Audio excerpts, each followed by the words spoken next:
ముస్తాబాద్ మండల్ ఎల్లారెడ్డిపేట మండలాలకు సంబంధించిన కాంగ్రెస్ పార్టీకి సంబంధించినటువంటి గత 18 నుండి 20 సంవత్సరాల నుంచి కాంగ్రెస్ పార్టీలో పనిచేసి ఏనాడు కూడా ఏ ప్రభుత్వం ఉన్నా కూడా ఎదుటి పార్టీ అధికారంలో ఉన్నటువంటి పార్టీల వైపు చూడకుండా కాంగ్రెస్ రక్తంతో కాంగ్రెస్ పార్టీలో ఉండి కష్టకాలంలో ఉన్నప్పుడు ఇతర పార్టీలు చేసినటువంటి కుట్రలను ఎదుర్కొంటూ కాంగ్రెస్ పార్టీ కోసం ఎన్నో కేసులకు గురి అయి గత ప్రభుత్వం పెట్టినటువంటి కేసులను కూడా భరిస్తూ ఆ కేసులు కోర్టులలో తిరుక్కుంటూ మన పార్టీ వస్తే మన జీవితాలు బాగుపడతాయి, మన రాష్ట్రం బాగుపడుతుంది, మన జిల్లా బాగుపడుతుంది, మన గ్రామం బాగుపడుతుంది, మనమందరం బాగుపడుతుంది అని చెప్పేసి గత 10 సంవత్సరాలు బీఆర్ఎస్ ప్రభుత్వం ఉన్నప్పటికీ కూడా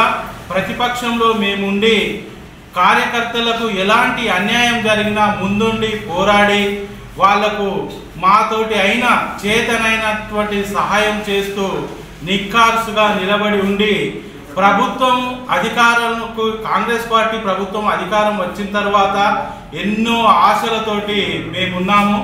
మరి అట్లాంటిది గత 5-6 మాసాల క్రితము బీఆర్ఎస్ పార్టీ నుంచి కానీ బీజేపీ పార్టీ నుంచి కానీ కొందరు స్వార్థపరులు మా పార్టీలకు చొరబడి మా యొక్క అధిష్టానానికి మిస్గైడ్ చేసి నిన్న మొన్న జరిగినటువంటి మార్కెట్ కమిటీ కార్యవర్గంలో ఉన్నటువంటి పోస్టులను వాళ్ళు తల గద్దలనుకున్నట్టు తన్నుకపోయినారు. దాన్ని చూసి మేము జీర్ణించుకోలేకపోతున్నాం. మేము దాదాపు నేను 2004 నుండి ఇప్పటి వరకు 2024 వరకు కాంగ్రెస్ పార్టీకి పనిచేస్తున్నా, కాంగ్రెస్ పార్టీలోనే ఉన్నా. మిగతా పార్టీ వాళ్ళు ఎన్ని ప్రలోభాలు పెట్టినా దేనికి కూడా ఆశపడకుండా నా పార్టీ కాంగ్రెస్ పార్టీ మొత్తం నాలో కాంగ్రెస్ పార్టీ రక్తం ఉన్నది అని చెప్పేసి కాంగ్రెస్ పార్టీ గురించి పనిచేసుకుంటూ పోతున్నా. మరి నిన్న మొన్న జరిగినటువంటి మార్కెట్ కమిటీ చైర్మన్ ఏ విధంగా చూసినా ఏ లెక్క ప్రకారం చూసినా అది నాకు రావాల్సి ఉండే. మరి 1 సంవత్సరం క్రితము మా అధిష్టానానికి నా బయోడేటా పోయి దాదాపు పొన్నం ప్రభాకర్ మంత్రివర్యుల గారి నుండి సీఎం గారి వరకు నా యొక్క ప్రపోజల్స్ పంపడం జరిగింది. దాదాపు అందరూ సానుకూలంగా ఉన్నటువంటి సందర్భంలో మాకు ఇన్ఛార్జిగా ఉన్నటువంటి శ్రీ కేకే మహేందర్ రెడ్డి అన్న గారు మరి కొంత ప్రలోభాలకు లోనై నిన్న మొన్న వచ్చినటువంటి 5-6 నెలల కింద వచ్చినటువంటి వారికి ఇట్టి కార్యవర్గం చైర్మన్ను ఇవ్వడం జరిగింది. మరి దీన్ని నేను మాత్రం జీర్ణించుకోలేకపోతున్నా, నాతో పాటు మిగతా సోదరులు కూడా జీర్ణించుకోలేకపోతున్నారు.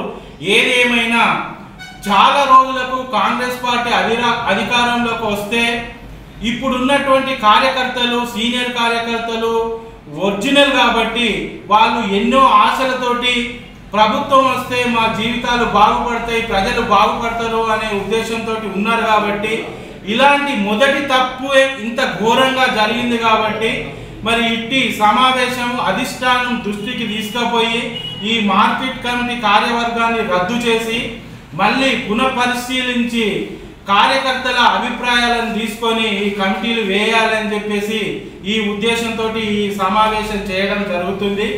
ఏదేమైనా 2006లో నేను గంభీరావుపేట మండలంలో ఉన్నటువంటి నర్మాల గ్రామానికి సర్పంచ్గా చేసినాను. 7 సంవత్సరాలు అప్పుడు సర్పంచ్ కాలం ఉండే.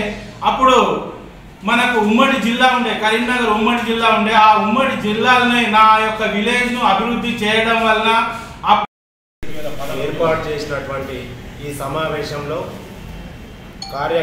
కాంగ్రెస్ కార్యకర్తలు సీనియర్ నాయకులు గత 20 సంవత్సరాల నుంచి కష్టపడి అదే పార్టీలో పనిచేస్తూ జీవితమే కాంగ్రెస్ పార్టీ ఏదున్నా కార్యకర్తకైనా ఒక పదవి వచ్చినా రాకున్నా అందులోనే కొనసాగుతూ అధికారం లేనప్పుడు కూడా మన పార్టీ అధికారం లేనప్పుడు కూడా ఆ పార్టీలో ఉంటూ ఎన్నో ఒడిదుడుకులు కష్టాలు అనుభవిస్తూ వస్తురు. ఇప్పుడు కాంగ్రెస్ అధికారంలోకి వచ్చిన తర్వాత కొన్ని నామినేటెడ్ పోస్టులు అనేది సీనియర్ కార్యకర్తలు, బాగా చదువున్న వాళ్ళు, అనుభవం ఉన్న వాళ్ళు, సర్పంచ్గా కూడా చేసిన వ్యక్తులు ఉన్నారు. వాళ్ళు నిర్మల్ పురస్కార్ అవార్డు గ్రహీతలు కూడా వాళ్ళకు ఏ దానిలో తీసిపోయారు, వాళ్ళకి ఎందుకు ఇవ్వలేకపోయారు అనేది మేము ప్రశ్నిస్తున్నాం. నెంబర్ 2, నిన్న కాక మొన్న 6 నెలల క్రితము బీఆర్ఎస్ పార్టీ నుంచి వచ్చిన కార్యకర్తలకు ఏ విధంగా కేటాయిస్తారు అంటే, వాళ్ళు తెలివి పరులు, ఆలోచన పరులు, బాగా సమాజ సేవ చేస్తారనుకున్నప్పుడు బై ఎలక్షన్లో, ఇప్పుడు ఎలక్షన్లో వచ్చేటువంటి స్థానిక సంస్థల ఎలక్షన్లో ఇస్తే ప్రజలందరూ ఓట్లేసే పరిస్థితి అప్పుడు ఉంటుంది. అప్పుడు ఒక వ్యక్తిని బట్టి, ఆయన పరపతిని బట్టి అక్కడ గెలిపించుకునే పరిస్థితి ఆ రకంగా చేయాలి. కానీ సామాన్యులు మన జీవితం కాంగ్రెస్ పార్టీ అని నమ్ముకున్నటువంటి వ్యక్తులకు నిజంగా ఈ పదవులు ఇవ్వకపోవడము చాలా శోచనీయము. ఇప్పటికైనా అధిష్టానము కానీ, ఇక్కడున్న ఇన్ఛార్జి వర్యులు కానీ దీన్ని పునరాలోచించి కొత్త కమిటీ వేసి కొత్త వాళ్ళని నియమించాలి, వీళ్ళకి అందులో చోటు కల్పించాలని మేము డిమాండ్ చేస్తున్నాం కార్యకర్తలు. లేకుంటే ఏం చేస్తారు? లేకుంటే ఇప్పుడు ఇన్ని సంవత్సరాలు కష్టపడుతూ ఇలా ఉంటే ఇందులో భవిష్యత్తు లేదు అన్నప్పుడు అవసరం లేదనుకుంటారు. మేము కూడా వాళ్ళ తరఫున మేము వెంబడి ఉంటాం. ఏ పార్టీ లేకున్నా ప్రతిపక్షంగా ఇతర పార్టీలతో ఇంతకుముందు కొట్లాడినాం సార్. గవర్నమెంట్ కాంగ్రెస్ మన బీఆర్ఎస్ 10 సంవత్సరాలు ఉంటే కొట్లాడి ఇంత తిన్నారు. ఇప్పుడు వాళ్ళ దగ్గరికి వెళ్తే కూడా నామోషిగా అయిపోతుంది, విలువ లేకుండా అయిపోతుంది. అంటే వీళ్ళు ఎక్కడ చెడకుండా ఓన్లీ కార్యకర్తలుగా జనాలను సమీకరించుడు, జెండాలు కట్టుడు, ఆటోలలో డిసిఎంలలో బండ్లు ఎక్కించి జనాలను తరలించడానికి మీకు పనిచేస్తారు వీళ్ళు అని నేను అడుగుతున్నాను.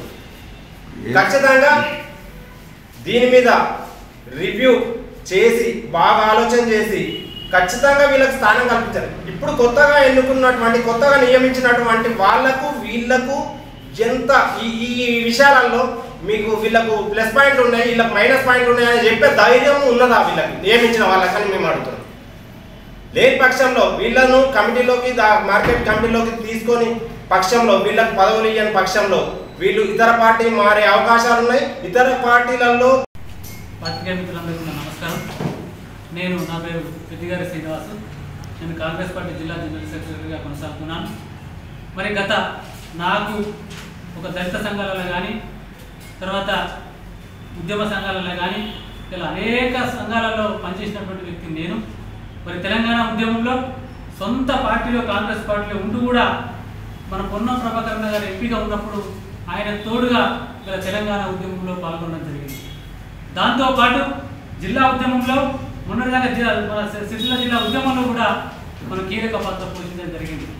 దాంతోపాటు 2006లో కాంగ్రెస్ పార్టీ తరఫున పోతుగల్లో మా భార్య మనకు సర్పంచ్గా పోటీ చేస్తే కేవలం ఒక 6 ఓట్లతోనే ఓడిపోయింది. ఆమె ఒక డిగ్రీ అర్హత కలిగినటువంటి వ్యక్తి. అదేవిధంగా నేను 2019లో జెడ్పీటీసీగా పోటీ చేసి దాదాపు చాలా డబ్బులు ఖర్చు పెట్టి, ఎందుకంటే టీఆర్ఎస్ ఇవాళ కాన్స్టిట్యున్సీ, ఇవాళ కేటీఆర్ కాన్స్టిట్యున్సీ, ఆయన ముఖ్యమంత్రి హోదాలో ఉన్నటువంటి వ్యక్తిని కూడా మనం గడగడలాడించినటువంటి ఆ పరిస్థితులలో గెలుస్తామనే స్థాయి కూడా తీసుకుపోయినటువంటి వ్యక్తిని నేను. అటువంటి వ్యక్తిని ఇవాళ ఆర్థికంగా నష్టపోయి రాజకీయంగా మన ప్రభుత్వం వస్తే మనకి ఏదో ఒక అవకాశం దొరుకుతుందనే ఉద్దేశం మీద ఇవాళ మనం అవకాశం కోసం ఎదురు చూసినాం. కానీ అవకాశం వచ్చినప్పుడు ఆ రోజు సిరిసిల్ల నియోజకవర్గంలో కాకుండా నేరల నియోజకవర్గంలో ఉన్నప్పుడు గడ్డం బాలస్వామి గారికి మా సపోర్ట్ ఇవ్వడం జరిగింది. దాంతోపాటు మన కొండూరు రవీంద్రరావు కూడా పోటీ చేస్తే ఆయన కూడా సపోర్ట్ ఇవ్వడం జరిగింది. దాంతోపాటు గుడ్ల మంజుల గారికి కూడా సపోర్ట్ ఇవ్వడం జరిగింది. దాంతోపాటు మన సిరిసిల్ల ఇన్ఛార్జిగా ఉన్నటువంటి మహేంద్రన్న గారికి కూడా మేము అనేక సార్లు కూడా ఆయనకు సపోర్ట్గా ఉండడం జరిగింది. కానీ ఈరోజు మరి మార్కెట్ కమిటీ సమావేశంలో వాస్తవానికి ఎవరికో ఒకరికి ఇవ్వాల్సిందే, కానీ ఇచ్చే తరుణంలో కనీసం కార్యకర్తల సమావేశం ఏర్పాటు చేయకుండా, మరి కనీసము ఆ కార్యకర్తలకు అభిప్రాయం సేకరణ చేయకుండా కేవలం ఇంటి దగ్గరనే ఉండి పేర్లు రాసుకొని పోయి అధిష్టానాన్ని తప్పుదో పట్టించి ఇవాళ మేము పేపర్లు వచ్చేదాకా పలానా వ్యక్తి చైర్మన్ అనేదాకా కూడా మాకు తెలియలేనటువంటి పరిస్థితిలో మరి ఏమన్యాయం చేసినామని చెప్పి మహేంద్రన్న గారిని అడుగుతున్నాం ఈ పత్రిక ముఖంగా. మరి మేమేమైనా పార్టీ గీత దాటినామా? మరి ఇవాళ టీఆర్ఎస్లో ఉండి కొంతమంది నాయకులు అక్కడ పదవులు అనుభవించి, మరి దాంట్లో కాంగ్రెస్ పార్టీ మనము టీఆర్ఎస్ ప్రభుత్వం ఉన్నప్పుడు కాంగ్రెస్ పార్టీలో క్లియర్ చేస్తున్నటువంటి అవకతవకలను రోడ్డు మీద తీసి మనము ధర్నాలు చేసి రాస్తారోకోలు చేస్తే అనేకమైనటువంటి కేసులు ఇప్పటికి కూడా మేము ఫేస్ చేయగలుగుతున్నాం. మరి మా మీద కేసులు పెట్టించినటువంటి వ్యక్తులే ఇవాళ మళ్ళా అక్కడ అధికారం చెలాయించి మళ్ళీ కాంగ్రెస్ పార్టీ రాగానే కాంగ్రెస్లోకి వచ్చి మళ్ళా వాళ్ళు ఇవాళ కాంగ్రెస్ పార్టీ వరుసలో ముందు వరుసలో ఉండి ఇలా పదవులు తీసుకోలే పరిస్థితి వచ్చింది. అంటే మా జీవితం కేవలం రోడ్ల మీద మనం ఓట్లు వేయించడం, రోడ్ల మీద ఫ్లెక్సీలు కట్టడం, రోడ్ల మీద ధర్నాలు చేయడం, కేసులు చేసుకోవడం తప్ప మాకు ప్రభుత్వం వస్తే మరి నామినేటెడ్ పోస్టులలో కానీ మరి ఇతర పోస్టులలో మేము అర్హులం కాదా అని అడుగుతున్నాం. దయచేసి మీరందరూ కూడా మనం ఈ విషయాన్ని కూడా గత కాలంలో మన జిల్లా అధ్యక్షులు మరి మన వేములవాడ శాసనసభ్యులు మన సీనన్న గారి దృష్టికి కూడా తీసుకెళ్ళడం జరిగింది. దీంతో పాటు మన మాజీ ఎంపీ గారు మరి ప్రస్తుత మంత్రి గారు పొన్నం ప్రభాకర్ గారి దృష్టికి కూడా తీసుకెళ్ళడం జరిగింది. మరి తీసుకుపోయినటువంటి తరుణంలో వాళ్ళు కూడా చూస్తాం మాట్లాడతామని చెప్పారు. కానీ చివరికి వల్ల మా రాజకీయ భవిష్యత్తు మీద మనం ఎదురకుండా చేసినటువంటి పరిస్థితి వల్ల దాపురించింది. అయితే మేము పార్టీ లైన్లో దాటినామా, లేకపోతే పార్టీకి మేమేమన్నా శ్రేయభిలాషిగా లేమా? మరి ఎందుకోసం ఇలా మా అభిప్రాయ సేకరణ చేయకుండా మీరు ఏకగ్రీవ తీర్మానం మీ ఒక్కరే తీర్మానం చేసుకోవడం ఇది ఎంతవరకు కరెక్ట్? మొన్నటికి మొన్న దయచేసి మీరు బాగా గమనించగలరు. మొన్నటికి మొన్న నియోజకవర్గం కాంగ్రెస్ పార్టీ అధికారంలోకి వచ్చినాక నియోజకవర్గానికి స్పెషల్ ఫండ్ కింద దాదాపు 10 కోట్ల రూపాయలు వస్తే ఎవరికి ఇచ్చిందో తెలియదు. కనీసం కార్యకర్తలు కూడా దయచేసి మీరు అందరూ తెలుసు ఇలా ప్రభుత్వం ఏం ఖర్చు పెడుతుందో ఒక కార్యకర్తలు తెలిస్తే మేము ఊర్లో మా కాంగ్రెస్ పార్టీ ఇచ్చేసింది, మా కాంగ్రెస్ పార్టీ అచ్చేసింది అని చెప్పి మేము అందరికి చెప్పి కాంగ్రెస్ పార్టీని ఇంకా బలోపేతం చేయడానికి ప్రయత్నం చేస్తాం. కానీ గుట్టు చప్పుడు కాకుండా కేవలం తన అనుచరులకు మాత్రమే, కొంతమంది వ్యక్తులకు మాత్రమే ఇవాళ చేతిలో పెట్టుకొని మీరు ఈ గంభీరపేట మండలం నుంచి మొన్న కేటాయించిన మార్కెట్ చైర్మన్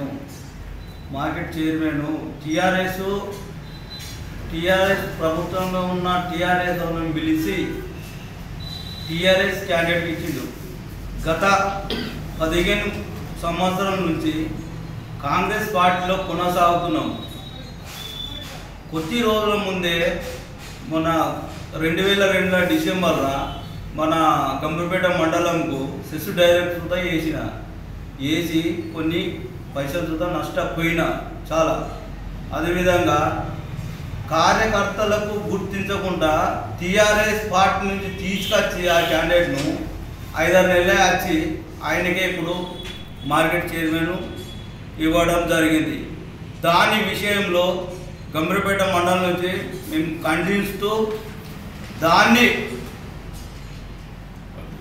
దాన్ని రద్దు చేస్తూ ముఖ్య కార్యకర్తల సమావేశంలో పెట్టి దాన్ని అందరి ముంగట పరిశీలించి మళ్ళీ తిరిగి ఇవ్వగలమని కోరుతున్నాం.